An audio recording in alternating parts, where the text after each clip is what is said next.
Civilians में आप सभी का स्वागत है। आज का हमारा जो चैप्टर है वो है मगध साम्राज्य का उदय। और इस चैप्टर से आपका इस बार जो जेपीएससी बैकलॉग एग्ज़ाम हुआ है, जेपीएससी बैकलॉग मेंस एग्ज़ाम, उसमें आपका एक प्रश्न पूछा गया था। प्रश्न था आपका कि 6वीं शताब्दी ईसा पूर्व के आसपास मगध का सबसे शक्तिशाली महाजनपद के तौर पर उदय के कारणों का उल्लेख करें। यानी कि सीधा सीधी आपसे पूछा गया है कि मगध साम्राज्य यानी कि मगध महाजनपद का जो उदय हुआ था उसका क्या क्या कारण था, वो आपको यहाँ पे लिखना है।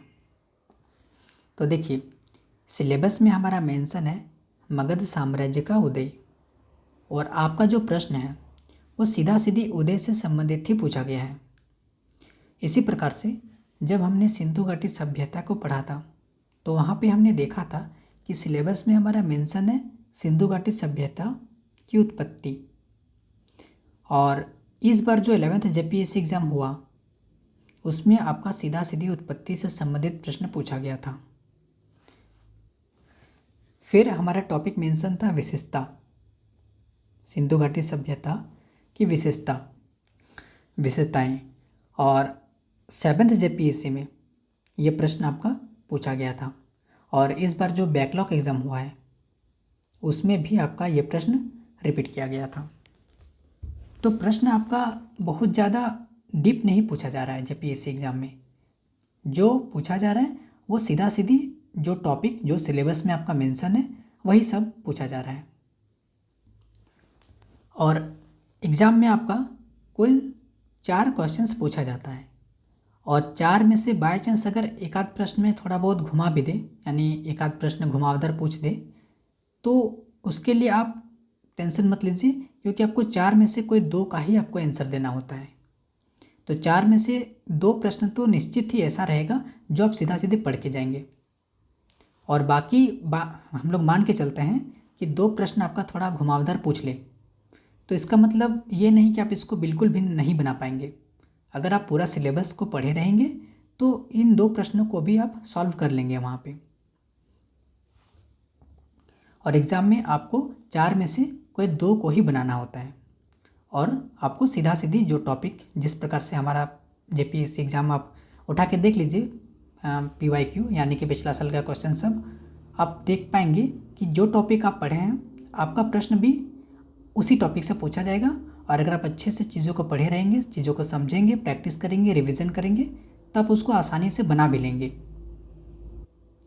और बाकी हम लोग कंटेंट देने का पूरा कोशिश करेंगे कि कोई भी टॉपिक आपसे एग्ज़ाम में प्रश्न, कोई भी टॉपिक हो, आपसे प्रश्न नहीं छूटना चाहिए, ये हम लोग पूरा कोशिश करेंगे। तो आइए, तो आज का जो हमारा प्रश्न है उसको हम लोग पढ़ते हैं और समझते हैं। तो आंसर देने के क्रम में आपको याद रखना है कि प्रश्न में क्या पूछा जा रहा है और आप क्या लिख रहे हैं। प्रश्न आपका है मगध साम्राज्य का उदय, आपको यहाँ पे लिखना है। उदय के कारण आपको यहाँ पे लिखना है कि किस प्रकार से मगध साम्राज्य एक छोटे से एरिया, यानी कि बिहार का एक छोटे से एरिया में ये इसका उद्भव होता है, और किस प्रकार से ये इतना विशाल स्वरूप धारण करता है। इसका जो विस्तार है वो पाकिस्तान, अफ़गानिस्तान तक हो जाता है। तो क्या क्या कारण था, ये सब आपको यहाँ पे लिखना है। वही आपका प्रश्न पूछा गया है कि मगध का सबसे शक्तिशाली महाजनपद के तौर पर उदय के कारणों का उल्लेख करें। तो ये लाइन आपको ध्यान देना है कि मगध का सबसे शक्तिशाली महाजनपद के तौर पर उदय के कारण आपको यहाँ पे लिखना है। तो चलिए इसका हम लोग आंसर तैयार करते हैं। तो सबसे पहला पैराग्राफ हमारा रहेगा इसका भूमिका। पहले आप बताइए कि महाजनपद आखिर महाजनपद आखिर है क्या, किस प्रकार से ये महाजनपद का रूप लिया। तो देखिए, जब हम लोग वैदिक सभ्यता पढ़ रहे थे, प्रीलिम्स में और मेंस में भी पढ़ा, तब हमने देखा कि ऋग वैदिक सभ्यता के बाद जो उत्तर वैदिक सभ्यता हुआ उसमें लोहे का प्रयोग प्रारंभ हुआ, और लोहे का प्रयोग प्रारंभ होने से संपूर्ण जगत में एक अलग ही क्रांति आ गई। किस प्रकार से, तो जो कृषि हुआ, मतलब खेती होता था उस टाइम, और उसमें जो हल का प्रयोग किया जाता था वो लकड़ी का बना होता था। तो उसका स्थान लोहे ने ले लिया और कृषि क्षेत्र में क्रांति आ गई, यानी कि कृषि क्षेत्र में बहुत ज़्यादा उपज होने लगा। फिर उसी प्रकार से जो क्षत्रिय कुल के राजा सब थे, उनका जो हथियार वगैरह होता था, यानी कि औजार, अगर हम लोग बोलें तो औजार या हथियार, तो वो सब भी अब लोहे का बनने लगा। और इस प्रकार से लोहे का व्यापक मात्रा में प्रयोग होने लगा। तो इससे क्या हुआ? तो इससे जो छोटा छोटा कबीलाई संगठन था, यानी कि वो धीरे धीरे जनपद का रूप ले लिया और यही जनपद विस्तारित होकर महाजनपद बना। और आपको पहला पैराग्राफ में यही सब आपको मेंशन करना है। तो चलिए लिखना प्रारंभ कीजिए इसको कि 6वीं शताब्दी के आसपास पूर्वी उत्तर प्रदेश और पश्चिमी बिहार में लोहे के व्यापक प्रयोग के कारण बड़े बड़े प्रादेशिक या जनपद राज्यों का निर्माण के लिए उपयुक्त परिस्थिति निर्मित हुई, यानी कि लोहे का प्रयोग होने लगा। अब लोहे का व्यापक प्रयोग के कारण कृषि क्षेत्र में अतिरिक्त उपज होने लगी। मैंने आपको यही समझाया कि कृषि क्षेत्र में बहुत ज़्यादा पैदावार बढ़ा और आर्थिक परिवर्तन हुए, जिसके कारण व्यापार एवं वाणिज्य को भी बल मिला। लोहे के हथियारों के प्रयोग से क्षत्रिय वर्ग की शक्ति में अपार वृद्धि हुई। इन परिवर्तनों के कारण ग्रामीण सभ्यता धीरे धीरे नगरीय सभ्यता की ओर अग्रसर होने लगा। जन का आकार बढ़कर जनपद हो गया और यही जनपद आगे चलकर महाजनपद का रूप लिया। तो ये है हमारा एक आंसर की भूमिका। तो ये हमने जाना महाजनपद के बारे में एक छोटा सा भूमिका। अब आइए इसको थोड़ा और एक्सप्लेनेशन कीजिए। तो महाजनपदों ने ईसा पूर्व 6वीं सदी में राज्य विस्तार किया। अब इसका विस्तार होना प्रारंभ होता है। इसके साथ ही कला कौशल की अभूतपूर्व अभिवृद्धि, अभूतपूर्व यानी कि ऐसा परिवर्तन हो रहा है जो इससे पहले कभी नहीं हुआ था। तो वही है, अभूतपूर्व अभिवृद्धि हुई, धन धान्य की समृद्धि हुई, व्यापार वाणिज्य का चमत्कारपूर्ण उत्कर्ष के कारण भारत के राजनीतिक इतिहास का प्रारंभ 6वीं शताब्दी ईसा पूर्व से माना जाता है। ये चीज़ हमने प्रीलिम्स में भी काफ़ी अच्छी तरीके से देखा था। फिर बौद्ध ग्रंथ अंगुत्तर निकाय एवं जैन ग्रंथ भगवती सूत्र के अनुसार महाजनपदों की जो संख्या है वो 16 है। ये तो आप सबको पूरी अच्छी तरीके से याद हो गया होगा, अब तक काफ़ी बार हमने ये चीज़ पढ़ा। इन 16 महाजनपदों में मगध सबसे शक्तिशाली महाजनपद था। मगध के प्राचीन राजधानी राजगृह या गिरिब्रज थी। कालांतर में मगध की राजधानी पाटलिपुत्र स्थानांतरित हुई। तो हमने जब प्रीलिम्स की क्लास हम लोग कर रहे थे तब देखा था कि किस प्रकार से महाजनपद की राजधानी पाटलिपुत्र स्थानांतरित हुई और अलग अलग शासकों ने अपनी राजधानी अलग अलग जगह ट्रांसफ़र किया था। और हमने 16 महाजनपद था तो 16 का 16 महाजनपद की राजधानी को अच्छे से एक कनेक्शन के जरिए पढ़ा भी था प्रीलिम्स में। तो वो चीज़ आपको याद रखना है। तो इस पैराग्राफ में हमने महाजनपद के बारे में लिखा कि इसके बारे में हमें जानकारी कहाँ मिलती है। तो बौद्ध ग्रंथ अंगुत्तर निकाय और भगवती सूत्र में जानकारी मिलती है। कितने महाजनपद था? 16 था। सबसे शक्तिशाली कौन था? तो महाजनपद में सबसे शक्तिशाली मगध था। ये हमने लिखा। थोड़ा राजधानी एक्सप्लेनेशन कर दीजिए कि राजधानी राजगृह या फिर गिरिव्रज था। ये हमने यहाँ पे इतना सारा चीज़ मेंशन किया। अब हम लोग मेन आंसर में आते हैं। तो मगध महाजनपद उत्तर भारत का सबसे शक्तिशाली महाजनपद होने के आर्थिक, सामाजिक एवं राजनीतिक कारण थे जो निम्नलिखित प्रकार हैं। अब हम लोग इसके कारण के बारे में देखते हैं कि किस प्रकार से ये इतना शक्तिशाली महाजनपद बना। तो सबसे पहले इसका भौगोलिक व आर्थिक कारण। तो देखिए, मगध के उदय के संदर्भ में सर्वप्रमुख बात एक विस्तृत आर्थिक आधार का होना था। मगध का भौगोलिक क्षेत्र उपजाऊ विस्तृत मैदान के अंतर्गत फैला हुआ था। ये इंपॉर्टेंट लाइन है, उपजाऊ विस्तृत मैदान। ये इसके पश्चिम में सोन नदी, उत्तर में गंगा नदी, पूर्व में फल्गु जैसी नदियाँ इस महाजनपद के प्राकृतिक दुर्ग का कार्य करती थी। साथ ही साथ यहाँ दक्षिण बिहार से खनिज संसाधन पर्याप्त मात्रा में प्राप्त होते थे। खनिज संसाधन की पर्याप्तता के कारण एक और औजार निर्माण के लिए आधार तैयार किया, तो दूसरी ओर उपजाऊ क्षेत्रों ने मगध को आर्थिक संपन्नता प्रदान की। इस पैराग्राफ को समझिए। सबसे पहले एक लाइन में हमने मेंशन किया है कि मगध का उदय जो हुआ है, यानी मगध के उदय के संदर्भ में सबसे महत्वपूर्ण बात क्या है, तो आर्थिक आधार का होना और इसका भौगोलिक क्षेत्र यानी कि जो लोकेशन था उसका भी यहाँ पे इम्पोर्टेंस है। आर्थिक आधार किस प्रकार से, तो देखिए दक्षिण बिहार यानी कि वर्तमान में जो झारखंड है, हमारा झारखंड, इसका बात हो रहा है। झारखंड तो खनिजों का प्रदेश है ही, तो यहाँ से काफ़ी मात्रा में खनिज संसाधन यहाँ से मिलता था। साथ ही यहाँ पे अगर इस जनपद का यानी कि इस राज्य का अगर हम लोग बात करें मगध साम्राज्य का, तो इसका जो लोकेशन था वो भी काफ़ी अच्छा था। किस प्रकार से, तो पश्चिम में सोन नदी है, उत्तर में गंगा नदी है, पूर्व में फल्गु नदी है, यानी कि इतना सारा नदी है चारों ओर। फिर विंध्याचल पर्वत भी था, यानी कि इसके जो दक्षिण भाग में था वहाँ पे विंध्याचल पर्वत था। तो इस प्रकार से काफ़ी अच्छा इसका एक लोकेशन है। तो जिस कारण से यहाँ पे लास्ट लाइन में हमने लिखा है कि जहाँ इसको एक और औजार निर्माण के लिए आधार तैयार किया और दूसरी ओर उपजाऊ क्षेत्र ने मगध को आर्थिक संपन्नता प्रदान की। तो ये है इसका रीज़न। तो इसमें आपको सीधा सीधा याद रखना है कि आर्थिक संपन्नता यानी कि आर्थिक संपन्न होने के पीछे क्या कारण था, तो अभी का जो हमारा झारखंड है उस टाइम दक्षिण बिहार आप लिख सकते हैं।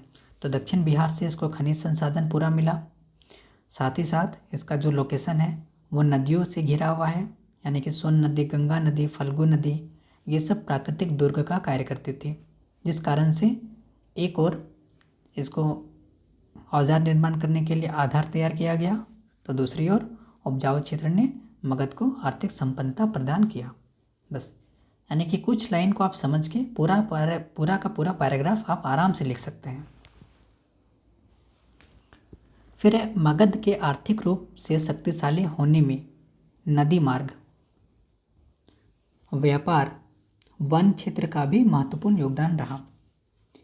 इससे जहां एक और दूरस्थ क्षेत्रों के साथ व्यापार आसान हुआ, वहीं दूसरी ओर वन क्षेत्रों से हाथियों की प्राप्ति ने मगध को युद्ध में अधिक शक्तिशाली बनाया और इससे मगध के विस्तार में मदद मिली। तो ये भी एक रीज़न है। राजा महाराजाओं के लिए घोड़ा हो गया, फिर हाथी हो गया, ये सब युद्ध में विजय प्राप्त करने के लिए ये लोग यूज़ किया करता था। तो वन क्षेत्र जो हमारा भी झारखंड है, वहीं से हाथियों की प्राप्ति की जाती थी। तो ये सब रीज़न है जो मगध साम्राज्य को शक्तिशाली बनाया।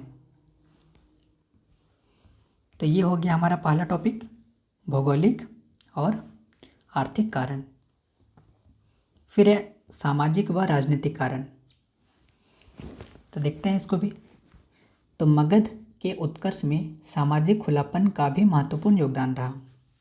यहाँ वैदिक संस्कृति का प्रभाव कम दिखाई पड़ता है, क्योंकि समाज में तर्कसंगत सामाजिक संरचना थी। वर्ण व्यवस्था तो मौजूद थी, किंतु भेदभाव स्पष्ट नहीं था। इसके अतिरिक्त बौद्ध एवं जैन धर्मों का उदय भी इन्हीं क्षेत्रों में हुआ और इन नवीन धर्मों के उदय ने मगध राज्य का उत्कर्ष में अपना योगदान दिया। तो जब मगध साम्राज्य का उदय हुआ था 6वीं सदी का आसपास का बात है, और तब हमने देखा था कि बौद्ध धर्म और जैन धर्मों का भी उदय हुआ था। और जितना भी शासक हुआ इस जनपद में यानी कि मगध साम्राज्य में वो लोग ज़्यादातर या तो बौद्ध धर्म को मानता था या फिर जैन धर्म को मानता था। और जो भी वैदिक संस्कृति या फिर वैदिक सभ्यता का प्रभाव था वो सब पीछे छूट चुका था। नया नया धर्मों का उदय हुआ और राजा महाराजा सब यही सब मान रहा था। तो उसको लिखिए यहाँ पे कि मगध के उत्कर्ष में सामाजिक खुलापन का भी महत्वपूर्ण योगदान रहा। यहाँ वैदिक संस्कृति का प्रभाव कम दिखाई पड़ता है क्योंकि समाज में तर्कसंगत सामाजिक संरचना थी। वर्ण व्यवस्था तो मौजूद थी किंतु भेदभाव स्पष्ट नहीं था। इसके अतिरिक्त बौद्ध धर्म, जैन धर्म ये सब यहाँ पे उदय हुआ और इन्हीं क्षेत्रों में नहीं, ठीक है, हाँ, तो बौद्ध धर्म और जैन धर्म का उदय हुआ और इन नवीन धर्मों के उदय ने मगध राज्य के उत्कर्ष में अपना योगदान दिया। फिर है मगध राज्य के उदय तथा विस्तार में बिंबिसार, अजातशत्रु एवं शिशुनाग की भूमिका को एक महत्वपूर्ण कारण माना जा सकता है। हमने जब प्रीलिम्स की क्लास को पढ़ा था तब हमने देखा था बिंबिसार के बारे में। इन्होंने अपना साम्राज्य को विस्तार करने के लिए युद्ध नीति और विवाह नीति दोनों को अपनाया था। फिर हमने अजातशत्रु के बारे में भी देखा था कि किस प्रकार से वैशाली को जीता था, यानी कि वैशाली पर आक्रमण किया उसको और जीता वरस्कार के सहयोग से।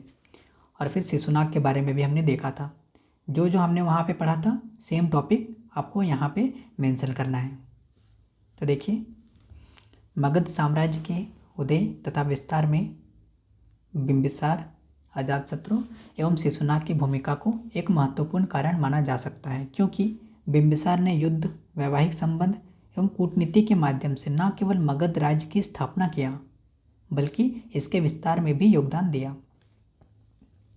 किस प्रकार से दिया? तो बिंबिसार ने सबसे पहले अंग के साथ युद्ध किया। हमने पढ़ा था ये चीज़ वहाँ भी प्रीलिम्स में कि अंग को युद्ध के माध्यम से जीता था। जहाँ पे युद्ध होता था यानी कि युद्ध करने सकता था उसको युद्ध के माध्यम से जीतता था और अन्यथा ये विवाह के माध्यम से जीतता था, यानी कि वैवाहिक नीति को अपनाता था। तो अंग के साथ युद्ध किया, फिर कौशल, लिच्छवी एवं मद्र देश के साथ वैवाहिक संबंध स्थापित किए। ये था बिंबिसार के बारे में, जिससे मगध साम्राज्य का विस्तार हुआ। फिर अवंती के राजा चंद्रप्रद्योत के साथ मित्रता हेतु उसके इलाज के लिए अपना राजवैद्य जीवक को भेजा। कौन भेजा था? बिंबिसार भेजा था। क्यों भेजा था? ताकि वो राजा ठीक हो जाए और उनका जो मित्रता है वो बिंबिसार के साथ स्थापित हो जाए, इसलिए राजवैद्य जीवक को भेजा था चंद्रप्रद्योत का इलाज करने के लिए। फिर है अजातशत्रु के बारे में।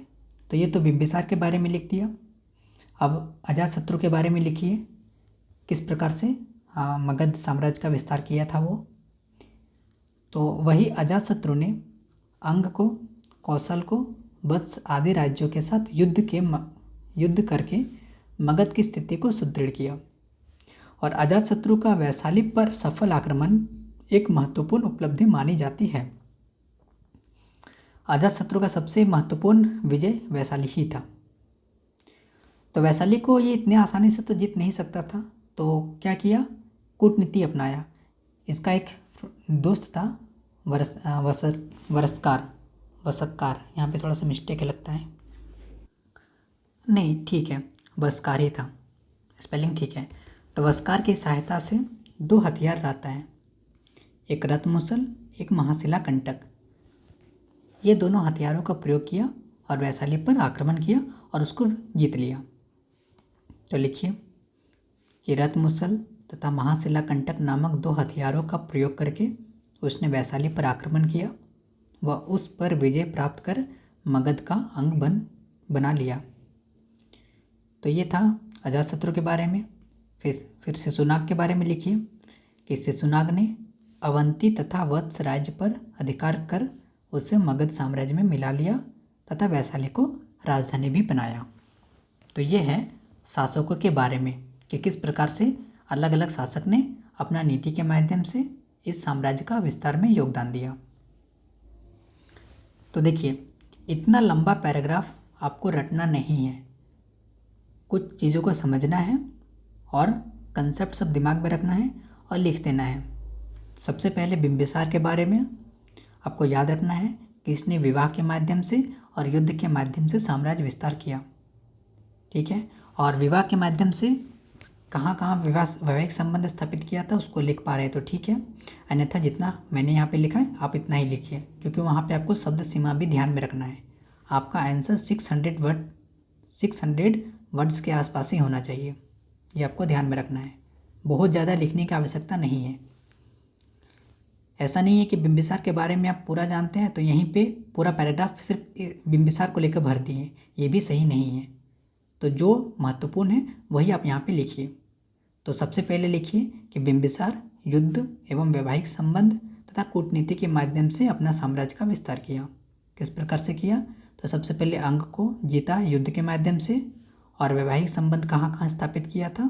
तो कौशल, लिच्छवी, मद्र देश के साथ। इतना लिखिए, काफ़ी है यहाँ पे। फिर अजातशत्रु के बारे में लिखिए।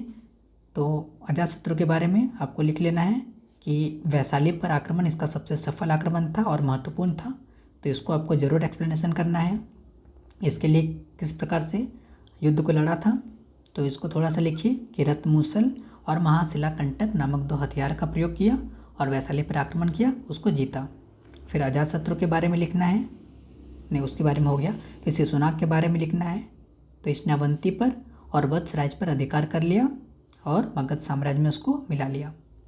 बस यही सब आपको एक सिस्टमेटिक तरीके से लिख देना है। आप राइटिंग का प्रैक्टिस कीजिए, आपको मतलब लिखने का जो कला है वो डेवलप हो जाएगा लिखते लिखते। अब लास्ट में एक कंक्लूजन, निष्कर्ष। तो कहा जा सकता है कि गंगा घाटी के अनुकूल आर्थिक एवं सामाजिक स्थिति में एक क्षेत्र विशेष में जो आधार तैयार किया, उसी के अंतर्गत बिंबिसार ने मगध राज्य की स्थापना की।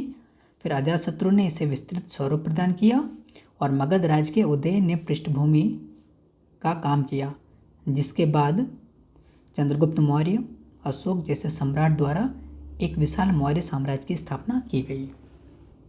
यानी कि कंक्लूजन में यही है कि देखिए, अब तक हम लोगों ने जितना सारा शासकों के बारे में पढ़ा, चाहे बिंबिसार हो, चाहे अजातशत्रु हो, शिशुनाग हो, ये सब, तो ये लोग एक आधार तैयार कर दिया, एक साम्राज्य बना दिया, वो था मगध साम्राज्य। और फिर आने वाले टाइम पे यहाँ पे शासक कौन बना? चंद्रगुप्त मौर्य। फिर चाणक्य की सहायता से इसने नंद वंश का जो अंतिम शासक रहता है घनानंद, उसको मार के पराजित करता है। फिर अपना एक अलग वंश स्थापित करता है, वह रहता है मौर्य वंश। और चंद्रगुप्त मौर्य जैसे सम्राट के टाइम पे मगध साम्राज्य अफगानिस्तान तक फैल चुका था। फिर अशोक महान, इसके बारे में तो क्या कहना, इसके बारे में तो हम लोग प्रीलिम्स में काफ़ी अच्छी तरीके से पढ़ा है। हमने देखा था कि ये जो सम्राट थे अशोक, ये किस प्रकार से अपना साम्राज्य का विस्तार किए थे।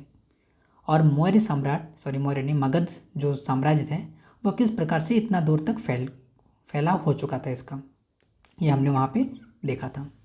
तो उतना आपको यहाँ पे एक्सप्लेनेशन नहीं करना है, मौर्य वंश ये सब में नहीं जाना है। हमारा प्रश्न था सिर्फ मगध के बारे में बताना है, वो हमने अच्छी तरीके से यहाँ पे बता दिया। यहाँ पे जो कारण था उसको भी लिख दिया अच्छी तरीके से।